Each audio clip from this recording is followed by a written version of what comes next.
Our next guest is Peter Bradford, Managing Director and CEO of IGO Limited. Peter is a metallurgist and graduate of the WA School of Mines here in Kalgoorlie and joined IGO as Managing Director and CEO in March 2014. He has almost 40 years of experience in gold and base metal operations, exploration and development, and has held senior positions both in Australia and around the world. Please welcome Peter Bradford.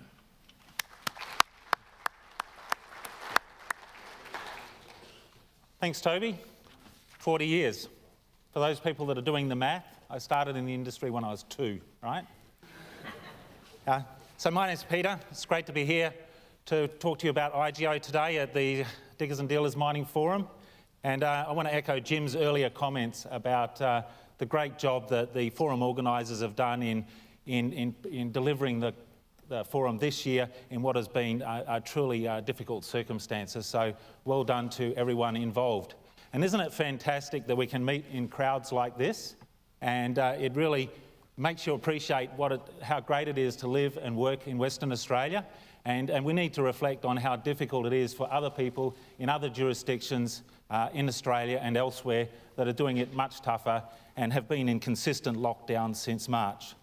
Fortunately, they are able to live stream the conference, they are able to be involved and participate, and IGO, along with our ISP provider, is proud to be able to be part of delivering that.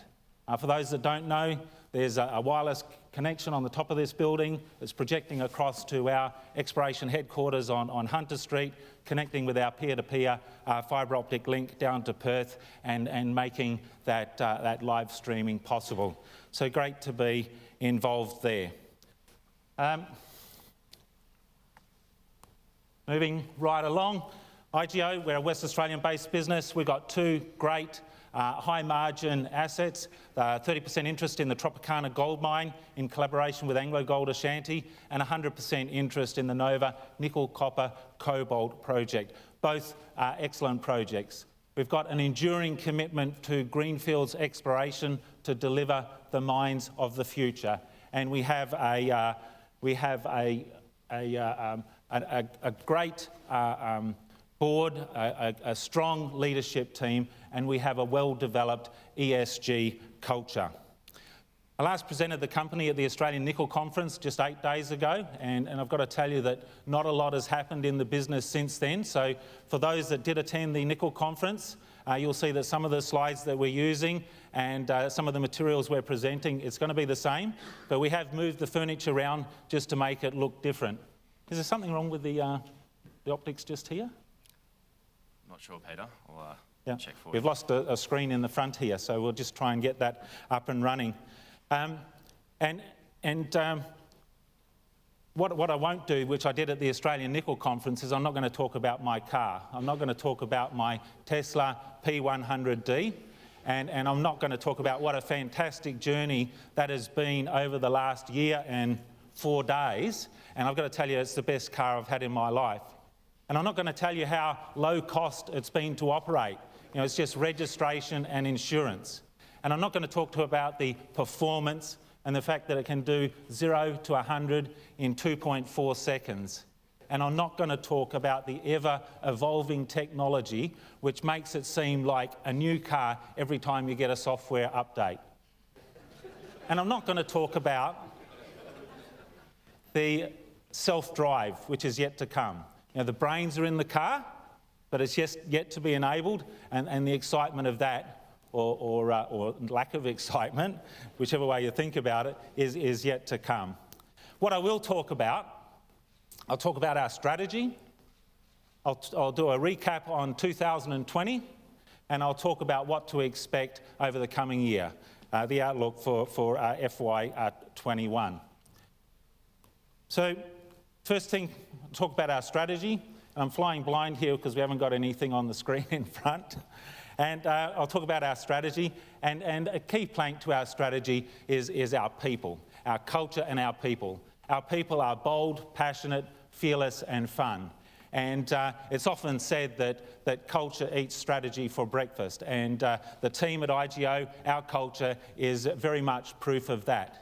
And at the start of COVID-19, we had a number of people quip that COVID-19 eats both culture and strategy.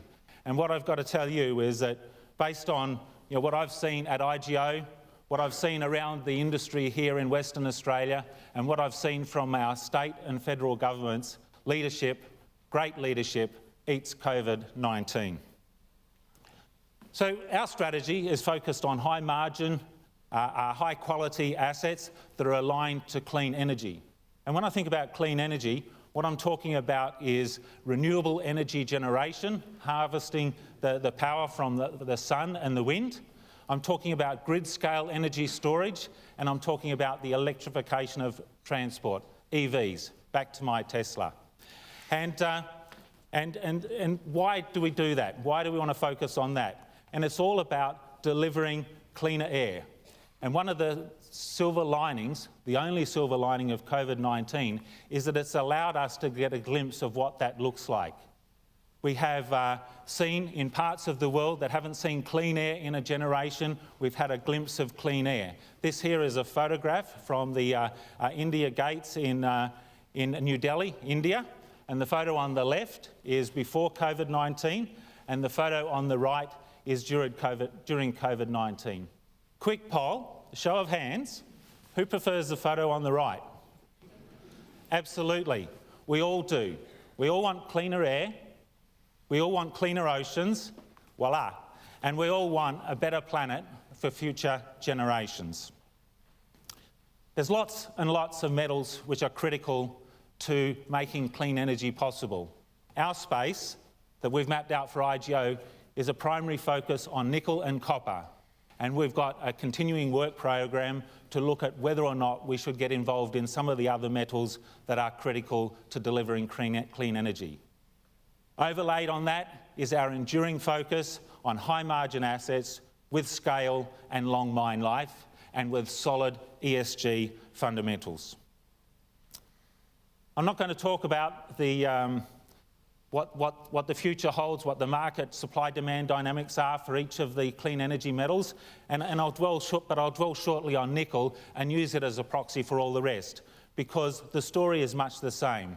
We see sort of marginal supply surpluses and deficits over the coming year, and then as the whole clean energy thematic warms up, we start to see a widening deficit for Class 1 nickel.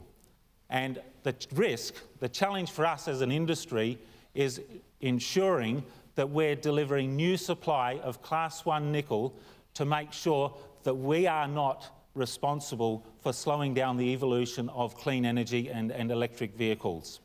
And worse, that by not supplying the nickel that's required, we're encouraging the electric vehicle battery manufacturers to think about other chemistries to potentially replace nickel and some of the other critical metals in the batteries. So let's look back to 2020. 2020 was a great operational and financial year for IGO, and that was achieved against a challenging backdrop. Like everyone else, we dealt with COVID-19.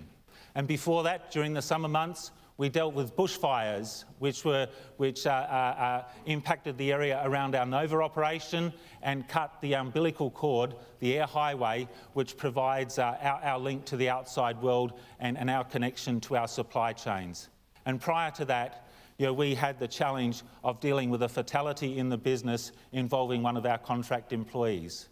And it has been great to see the resilience through all those challenges that our team at Nova have displayed and for them to rise above that and to continue to do what they do best. A great example is how they've dealt with COVID-19.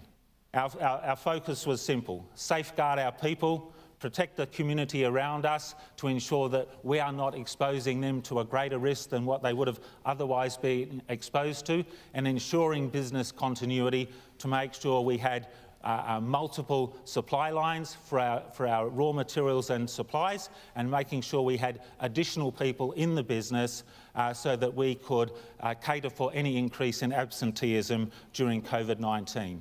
And hats off to Chris Carr, our General Manager who's here, to the job that he and his team at Nova have done. And what a great year.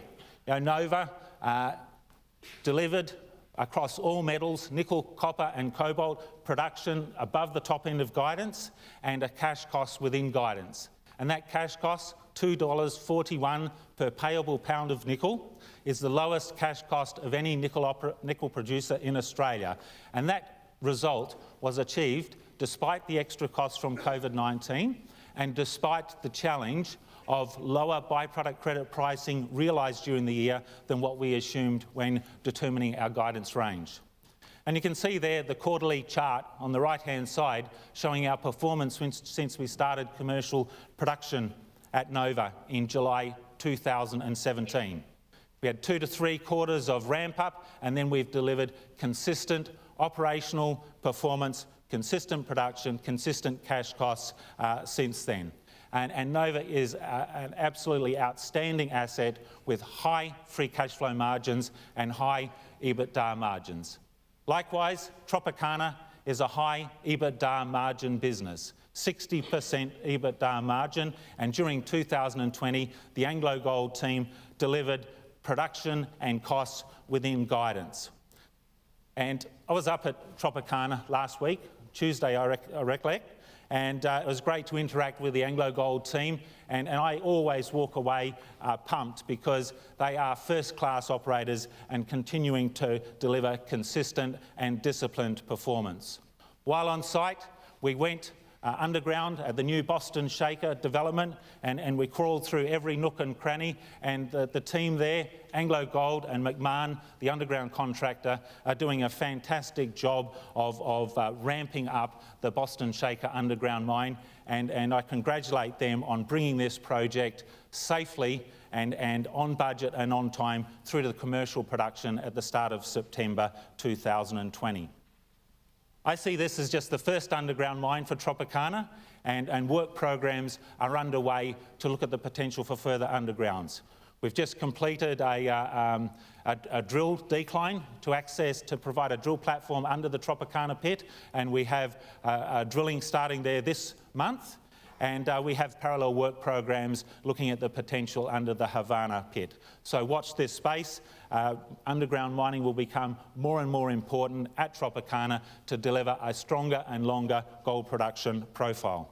That great operational performance at Tropicana and Nova has resulted in record financial metrics for IGO. Record revenue, record net profit after tax, and record free cash flow, delivering record net cash at the bank. And you can see the progression of our free cash flow and the growth of our balance sheet on the charts on the right-hand side of this slide. That free cash flow has underpinned improving cash returns to shareholders in line with our policy to pay 15 to 25% of free cash flow back to shareholders. And it's also underpinned our continuing investment in exploration, with $65 million invested in the 2020 financial year and another $65 million budgeted for the 2021 financial year. That's basically $1 into the ground for exploration for every $1 back to shareholders as a cash return. And I want to talk a little bit about what we've done to date on the exploration side and some of the strategy around our exploration. We're focused on 2 styles of mineralisation. First, Nova style nickel copper magmatic sulfides. This is high value rock. If you want high margin mines, you go for high value rock. And that's what we're focused on on the Fraser Range, in the Kimberleys and at Raptor.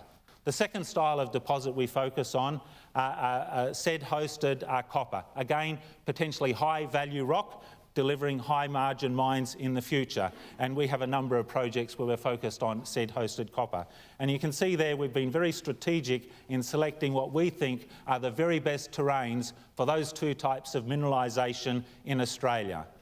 And we've built those up by first identifying the terrain.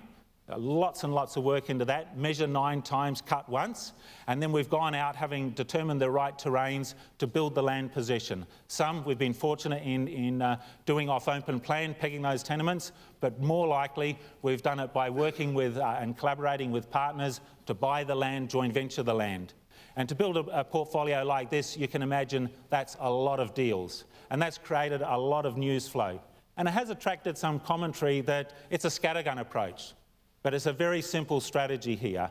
2 styles of mineralisation, 6 terrains in Australia, 6 belt scale land packages where we're going to explore and deliver the mines of the future. I talked previously about our culture and our people. A key plank to our culture and people is our continuing development of everyone in the organisation, and that starts early. It starts by early engagement with potential professionals while they're at university, scholarship programs, vocational employment, and then an active graduate program. And we punch above our weight on our graduate program with an intake that's each year that's about 3% of our total workforce. And we do that across a wide range of disciplines. We're not just about, a modern mining company is not about geology, mining, engineering and metallurgy. There are many, many skills that go to delivering a modern mining company. And our ambition is that one day, one of our graduates will progress through the ranks and become the CEO of IGO. And there's many of them there at the moment, I tell you, who think they're there right now. And they're yet to finish their internship. I talked before about our well-developed ESG culture, and for the last 6 years that I've been at IGO, we have published a sustainability report, and we just went out with our 2020 sustainability report, and we pride ourselves on the practice within the business and then our ability to write transparently about that practice. And we're proud of how the various agencies that benchmark those reports and the practice rate IGO. And for all of the reports we've issued to date, the Australian Council for Superannuation Investors has rated IGO's practice and disclosure as leading. And that's a great position to be in, and it becomes ever increasingly important when talking to shareholders, and in time is going to become a gating factor. If you're not doing the right thing, providing the transparency through your reporting, then you won't get through the gate to have the investor look at the fundamentals of the business. Key feature in this year's sustainability report was a case study on the solar farm at Nova. This was a great collaboration with Zenith Energy and delivering 6 megawatts of power. To put that in perspective, it's about half of our daytime power requirement during the summer months, and it reduces our carbon footprint by about 6,500 tonnes per year. I'm an electric vehicle a driver. I've got solar panels on the roof. I'm thinking all the time about what my individual footprint is, and when I buy my electric vehicle, I want to know that all the bits that have gone into it have also had a very small footprint. So for those people considering electric vehicle and recognising that a lot of our nickel goes to BHP, and the possibility that some of that BHP nickel is going into Tesla batteries and other batteries, then you can be comfortable that IGO, based on these stats from Bloomberg New Energy Fund, has got one of the lowest carbon intensities of all of the nickel producers globally. So that was 2020. Looking ahead to 2021, what to watch for? Nova is at steady state. We've been running for 3 years, but it doesn't mean we're standing still. In fact, one of our values is never stand still. So we have multiple work programs underway to optimise and maximise the asset. First and foremost is our continuous program of work to improve our safety programs. So making sure we have safe workplaces, making sure we have fit-for-purpose systems and process, and making sure we're cultivating the right safety culture and right safety behaviours. We're also active underground and on surface, implementing what we call smart solutions to deliver better safety, productivity and cost outcomes. And we're proud of some of the things we have done and will do, many of which have been firsts in Australia. And then another body of work is our continuing focus on delivering better and better metallurgical recoveries.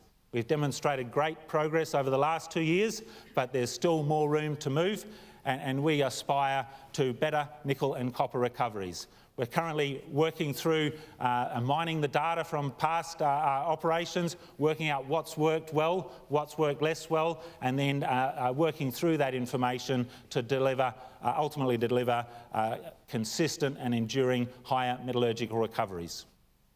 We've recently disclosed a strategic review for Tropicana. Many of you are probably saying, what's that all about?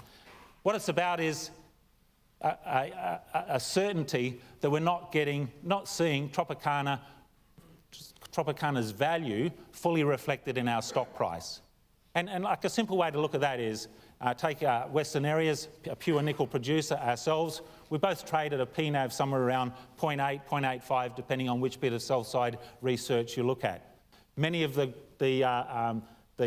gold mid-tier peers are trading at about a 1.4 PNAV. So we're not seeing any of that premium reflected in our stock price for Tropicana. So there's a body of work there to do to make sure that people understand the value proposition that Tropicana delivers. So the first phase of the work is to collaborate with AngloGold Ashanti, build up the strategic story for Tropicana, and then to go out and communicate that compelling story to the market. First prize would be seeing that value reflected in our stock price, but if it's not, then the second phase of the process would be to look at a potential divestment or demerger of Tropicana to realise value for shareholders. And you'll see that play out in the coming months. The big activity for 2021 will be exploration. I already talked about the portfolio, I talked about the strategy behind the portfolio, and this year we'll be spending another $65 million. 38 million of that will go into the Fraser Range and Nova, and 2/3 of that 38 will be in the footprint around the Nova operation within trucking distance of the Nova processing plant. We've been active here in the Fraser Range for a number of years now. We've consolidated the land, we've done the regional belt scale geochem surveys, geophysics surveys, we've generated the targets, we've prioritised the targets, and we're methodically working through literally hundreds of targets to identify where Nova 2.0 is, and the goal at the end of the day is to find Nova 2.0 and deliver that next 10-year extension of life to the Nova processing plant. But it's not the only game in town for us. We have two other nickel sulphide projects for the future, and here we're again targeting Nova-style mineralisation. And you can imagine in the coming years, our activity on the Fraser Range will mature and wind down. And as that winds down, we'll be starting to wind up our activity in the Kimberleys, which is a host to, it's an area, a terrain that's host to Panoramic's Savannah mine, and where we've already commenced work. We've currently got a drill program up and in the West Kimberleys at present. And you'll see that work program build over the coming years. And then looking further and further into the future, we have a third terrain, which is prospective for Nova-style mineralisation in the Northern Territory, Raptor. And as in the future work programs mature in the Kimberleys, we'll be ready to wind up activity on the Raptor concession. And here at the moment, the work is at a remote airborne geophysical stage, while also collaborating with the Central Lands Council and others to ensure we have the right heritage approvals, and in the coming years we'll start to put boots on the ground. Before finishing the presentation, I just want to talk to our newest belt scale opportunity, Paterson Province. Although the full package is only new to us, we have been active there for a couple of years now in collaboration with Encounter. We've introduced new methodologies. These have worked. We've identified targets. We'll drill those targets, and that's given us the confidence to expand our land position with recent joint ventures with Metals X and with Antipa. So, ladies and gentlemen, to finish up, we have two high-quality assets in Nova and Tropicana. We have a great team, strong board, great culture, strong leadership, and a well-developed ESG culture. We have a laser focus on value, whether it's optimising the value from our assets and realising that value, or whether it's delivering new value through exploration and discovery to deliver growth in a 5 to 10 year time frame, or whether it's M&A, accretive and disciplined M&A in the near term to deliver growth in the 0 to 5 year time frame. Thank you very much for participating. Please come by the stand and talk to us a bit more.